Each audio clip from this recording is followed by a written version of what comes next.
வணக்கம். இது ஸ்ரீ வாரி ஜோதிடம் தேனியிலிருந்து உங்கள் பிரசன்ன ஜோதிடர் தேனி சிவா. நம்ம நிறைய வீடியோக்கள் கொடுத்துட்ருக்கோம். அது போக அந்த என்னோடய குலதெய்வம் கோவில் வேலை நடக்கிறதா நிறையா விஷயங்கள் சொல்லியிருக்கிறேன்.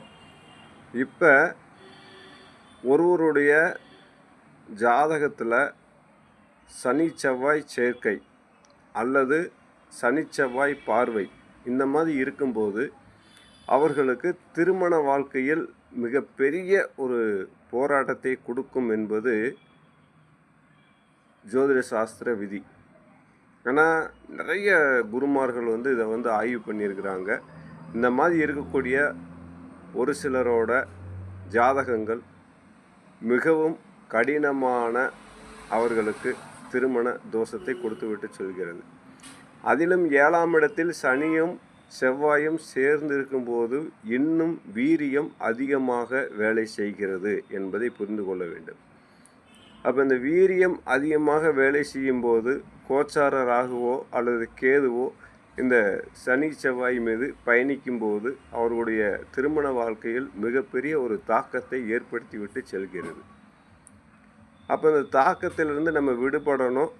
அதுக்கு உண்டான கோயில் வழிபாடுகளை நம்ம செய்யணும். அப்படின்னும்போது 7ஆம் அதிபதி யார், அவருடைய நிலை என்ன, 7ஆம் வீட்டில் இருக்கக்கூடிய கிரகங்களின் நிலை என்ன என்பதை நாம் தெளிவாக புரிந்து கொண்டு செயல்பட வேண்டும்.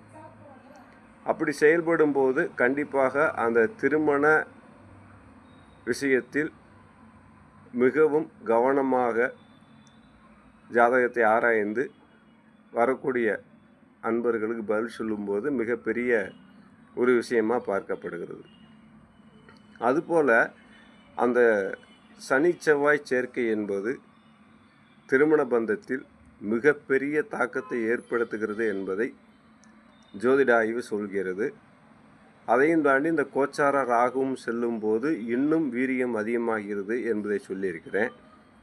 அப்போ இந்த வீரியம் அதிகமாகும்போது நாம் என்ன செய்தால் சரியாக இருக்கும் என்பதை தொடர்ந்து அடுத்தடுத்த வீடியோக்களில் நம்ம கண்டிப்பாக பார்ப்போம். இதுக்கு எளிய பரிகாரமாக நம்ம திருச்செந்தூர் முருகப்பெருமானை ரெஃபர் பண்ணுறோம். அதுபோல் மற்ற கோவில்களும் அடுத்தடுத்த வீடியோக்களில் தொடர்ந்து பார்க்கலாம்.